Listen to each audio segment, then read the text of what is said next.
Beware of dog. That's the message that staff at the Fairbanks International Airport hope to send to birds and other wildlife. And the new pet project took a significant forward this week. Patrick Gilchrist reports.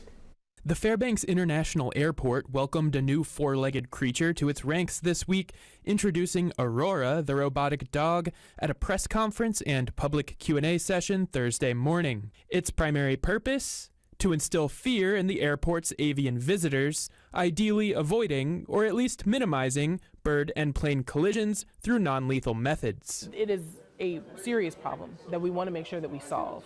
A Federal Aviation Administration database shows 93 wildlife collisions across Alaska in 2023, with 10 of those in Fairbanks. The airport already employs numerous strategies to ward off the winged animals, including stationary effigies of fox and coyotes. But eventually, birds get accustomed to those methods. We have to mix it up in order to keep wildlife on their toes and to get them off the airside as much as we can. Equipped with gyroscope joints, Aurora can handle a bump. It takes it pretty well. Ascend and descend stairs,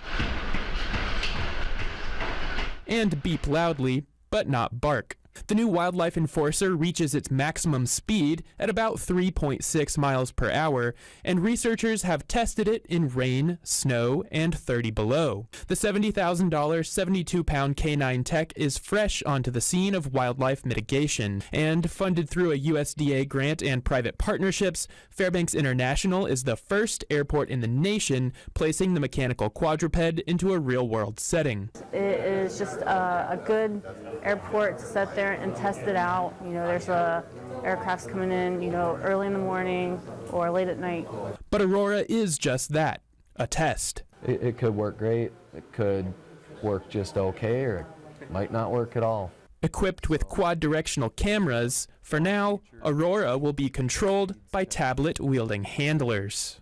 A crawl, which will actually go a lot slower, and this allows you to traverse harder terrain.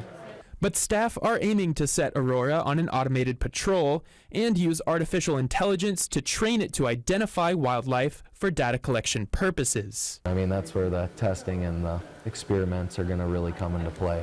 How Aurora can most effectively respond to larger mammals, like moose, is another question mark.